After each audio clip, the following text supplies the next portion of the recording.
Welcome to the Scottsdale Vibes podcast. I'm Alicia Haygood. The official season, I feel like, is kind of gone with Scottsdale. We still have spring training going on, but Barrett Jackson, Arabian Horse Show, all of those amazing fun events, they have left, they have come, they have gone. We appreciated them. But now I love this time of year also because this is where we get to focus on our local organizations. We have tons of galas, nonprofit breakfast, lunch, dinners, events coming up. This is where we get to focus on ourselves. And I'm so excited to introduce you today to Family Promise and their event coming up of the Wines Around the World happening on April 2nd.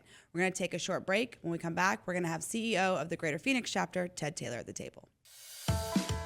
When it comes to protecting you, your family, and all your assets, you need to have someone that you can trust, and that's Jeremy Mueller of State Farm Insurance.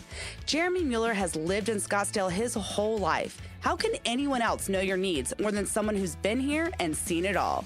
Jeremy and his team are always ranked in the top % at State Farm. He cares, he's knowledgeable, and most importantly, he's always available. Don't believe me? Give him a call at 480-515-5223 or find him at jeremymueller.com. Family Promise is a community solution to family homelessness here in the Valley. They provide bedrooms for families in transition from homelessness to sustainable housing. And funded by donors like you here in the Valley, Family Promise has a 70% success rate of returning families to sustainable housing within 60 days of their arrival. In their 25-year history, they have housed over 3,000 families. Their goal for 2025 is 300 families and assist another 100 families with prevention services. So this week, I'm excited to have Ted Taylor. He is the CEO of Family Promise of the Greater Phoenix chapter. He's been with Family Promise for over 15 years, growing the organization from just one site to 5, and another one is on the way. Mm-hmm. So you've been busy for a little bit. Fair. I'm excited to have you here. I learned about Family Promise probably about 4 or 5 years ago. It's an amazing organization because it's different than others in that you really help families transition to the housing, like we said, and to stay there and to help them that way. So let's start at the beginning of homelessness in general. It was a hot topic for our city council candidates this past election. We had them on. We talked about it. What is homelessness like here in Scottsdale for you all since you work so closely with them? So I work primarily with families. Correct. Right. But single homelessness and family homelessness are expanding rapidly across this country. And the number one reason is the lack of affordable housing. Mm-hmm. You are seeing more visible homelessness in Scottsdale because single homelessness is growing, mm-hmm. and they don't know where to go right now. As you know, what used to be called the zone has been dismantled. Mm-hmm. So those individuals are now distributing throughout the community. Right. So we're just seeing it more and more. So, well, that was kind of how I was leading up to it. Talk about the families that come. One thing I've learned about families over some individuals is they have their kids, they have their backpacks, whatever on their back, right? I've also learned that a cell phone is their lifeline. Yes. Because that's the only way they can communicate, have internet, or do anything kind of stuff. Talk about when these families come in, they get off the bus or wherever they're at, or they, can't afford the housing. How do they find you, and what's the next steps with that? The number one way people find us is through the school systems. Okay. Believe it or not, schools are the front line of homelessness for children. Okay. And so they advise us, they call us, they let us know these families are without a house or a place to live. And so we get those referrals often from them. We also get referrals public safety. We get referrals from hospitals, other shelters, congregations, many different sources. When they come into us, we screen by phone, so you never see lines at our facilities, even though we have a lot of people. The waiting list is 250 families right now. Wow. And so your goal is to help 300, and you have a waiting list of 250. Correct. Okay, so we're going to exceed our goal, and it's worth a few but months it's crazy. There's just not enough capacity. But the answer to your question is these families often come from a doubled-up situation where they were sleeping with a family member, at their house or their apartment or wherever, and they just get told that that's the last day, mm-hmm. and they have nowhere to go. So that's how we normally experience these families. When they come to us, they're scared to death. They have most of them never been in this situation before. 80% of our families have never been homeless before. By the way, 84% single mothers. I was going to ask, how many are mother and children, and how many is a family with two parents that come to you? Very small number for intact families with men involved. It is mostly single mothers. Okay. Talk about the impact you see with these kids and these moms when they come to you. I think it's interesting. I didn't know that 80% of them, this is their first time of experiencing homelessness. So that adds even another layer, I feel like, of fear onto the situation. 100%. They come to you, they find you. What do you do next? Well, first thing we do is stabilize. We bring them into our facilities where we are safe. We have food, we have showers, we have clothing, we have wraparound services with social workers who know exactly how to manage trauma. That's what we bring to this formula early on. But to speak to your earlier point, really important is the biggest impact of family homelessness is on the children. Children are 4 times more likely to be sick than regular children that are housed. 50% of them will have mental health issues that compared to 18% of regular kids that are not homeless. And then the biggest fear of all is the parents know that they're likely to lose their children if they don't resolve the problem. Oh, like their kids will be taken away from them. Yeah. 1/3 of families who become homeless will lose their children. That's a fact. That's scary. That's scary. You took over 15 years ago? That's correct. What brought you to Family Promise? I was called. There's no other word. I had been a volunteer at Family Promise at my church for 3 years. My pastor came to me one day at the last minute and said, I had just sold a company. And he's like, I'm the chairman of the board. The executive director's retiring. I think you should do this. And you look bored. You need something to do, Ted. or maybe I looked messed up because I didn't know what I was going to do next. And the truth is, I had no clue what I was doing. And by the way, did no due diligence. There were only 2 employees. I was the second one. Okay. Very different. Yeah. And it has been, without question, the greatest blessing of my life. Well, let's talk about what you've accomplished over that 15 years. If you have 250 people on a waiting list right now and you want to house 300, you went from 1 to 5 locations over your term with another on the way. Where are these facilities? How do they work? They're individual bedrooms? Are they kind of individual apartments? What do they get when they come to you? I think the most beautiful part of the Family Promise model is our core model is we provide bedrooms in congregations, churches and synagogues all over this valley. Okay. So what we have is day centers where they are during the daytime getting social services, access, help with employment, help with housing, but they sleep primarily at congregations. So that is the biggest difference between Family Promise and all the other shelters in the Phoenix area. Okay. It's a very innovative model. It changes everything. We pay nothing for food. We pay nothing for overnight shelter. Okay. It's super cost effective. Okay. So that's at the heart of Family Promise. But in our case, our day centers are strategically located around the valley. We have one in Mesa, East Mesa, University and Stapley. We have 2 in South Scottsdale, and we have 2 in Glendale. By the way, the only 2 in Glendale. Okay. There's no other shelter in Glendale for families. When I grew up, we had to, my mom, she ingrained in us the importance of volunteerism. I've talked about this a lot on these episodes over the years. And that was kind of one of the shelters we worked at was at the Temple in Atlanta, and that was a nighttime location. So we would come in, we would feed them, we would clothe them, and then they spent the night there, and then they had to leave the next day to work or find work and come back. And it was a couple shelter, so you had to be couples only to come in there kind of thing. But the same concept because there was room for them to do stuff, and it was all volunteer-based. It was all donations for everything, so kind of the same thing. Let me add one piece that you just said it, but I'm going to make it obvious. The key behind Family Promise is the love of the volunteers. Yeah. That's what heals our children. Yeah. When you have volunteers come at a congregation, feed them families their meal every single night, look after them during the nighttime while they're sleeping, that love is what transforms our families. I think it is the most brilliant model I have ever seen for shelter in this country.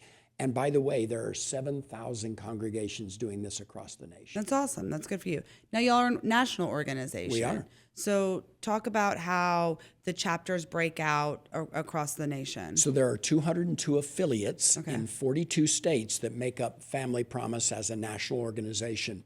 The national office is just a communication hub.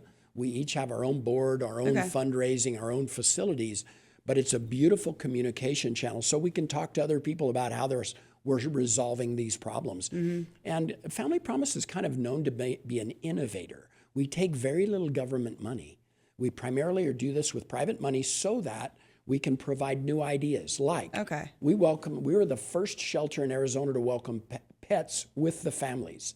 And now we have multiple shelters across the valley doing that, and now across the nation doing that. Wow. That's the kind of innovative things that we like to do at Family Promise. We're also doing it with container housing in the West Valley we're building out right now. So the national organization really is about thinking of better ways to solve the problem of family homelessness so we don't have to deal with it anymore. Are you seeing similarities around the nation of the family homeless situation? Or obviously different locations have specific different issues, but as a whole, are there a lot of similarities? Yes, and I'm going to give you the biggest one. We are seeing a rapid increase in unsheltered families. So family homelessness is 30% of all homelessness in the country. So it's a large chunk, a third.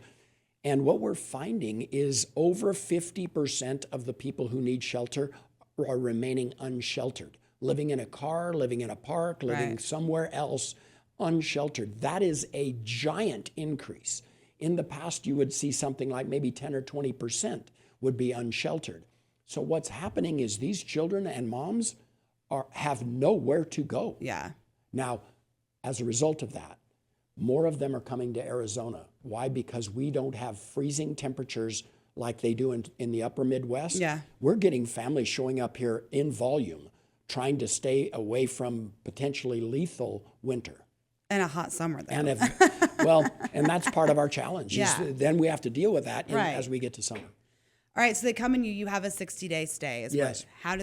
What do they do to ensure that they can get out to a safe place to stay within 60 days? Number one, we're a work program, which means we expect them to go to work. And we're very good at helping them to find work. Yeah. Within 14 days of arrival today. Wow. Second of all, we teach them how to manage cash 15 weeks ahead of now. Okay. It's a very unique way huge. to teach families how to manage. They didn't teach me that in high school or in college, but we not only teach it, we're really good at it, and our families love it because it's a long-term education that helps them to walk away from us stronger than they came to us. It's an innovative way to think about homelessness is how do we educate them out of this? Yeah. I'm curious to know how many people have come back to give back that you've helped. Quite a few. You know, it's amazing. And believe it or not, homelessness is not what everybody thinks it is. I agree with that. They think that it's the people you see on TV that are standing begging for money at street corners, mostly men. Let me tell you something. These mothers are amazing. Mm-hmm. First of all, they look like you and me. Yeah. We are just neighbors. But what it is they're fighters. And the reason they're fighters is they are never going to allow their children to go through this again. And they would do anything to change that. All we do is facilitate that. We help them to find the right work in the right area with childcare nearby so that they can sustain it. These are heroes, these mothers. And we're here to help them, which is a privilege. God, your enthusiasm, I love it. You can't get rid of it. All right, well, let's talk about this big event you all have coming up on Thursday, April 3rd, Wines Around the World. So I'm excited. Tell me all about it. This is y'all's biggest fundraiser of the event. And I want to hear, because everyone's, well, what does this go towards? Like, what am I giving you my money to go towards? So tell me about the event and what it's for. So I'm going to go the opposite direction. Tell me what it's for. We do this event because we want to serve more families, and the more resources we have, the more congregations we can recruit, get involved, and shelter more families, get more families out of homelessness back into sustainable housing. We're successful at doing it 70% of the time. Okay. This event is brilliant. First of all, if you speak to the people who go, they keep coming back. Yep. They come back because they love it. It is a fun event, partly because wine's in the event, right? Because, can't hurt. First of all, it's very high quality wine, hand selected for the purpose of enjoying it and learning about wine. And what we've noticed is that these are very generous people who want to give back. And when they can bring their friends with them to a fun event that everybody's going to love, it sells out every year. and they get to have a blast and give back at the same event. We raise record revenue at this event because these people connect to these children. No child should ever be without a home, and these mothers are not deadbeats. These are winners that want back on their feet, and they just need a little nudge from us. I love it. Well, as he said, the tickets do sell out, so go get them now. Before we leave, what is your favorite Scottsdale vibe? Oh, you know what? I think it's the generosity of this community. Could not agree more. Yeah. This has got to be a piece of this community that people don't understand across the nation. They think of it as sort of a high-end community. Let me tell you what it is. It's a high-giving community. I love that. It's a community that loves to help people who are struggling to get back on their feet and make it viable again. I love that. And it's true. I've always said that this is one of the most giving communities I've ever lived in. I've lived in across the nation, and it's amazing. Yes. Thank you so much, Shed, for everything that you do, for giving back, for caring.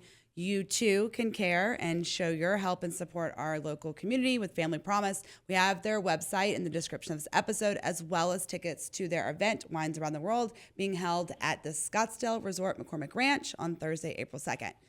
Stay tuned. When we come back, we'll have the calendar of events. Buying a home can be scary and sometimes frustrating, but all of that can go away with the right realtor. And that's where Sean Shackleton with the Shackleton Group is here for you.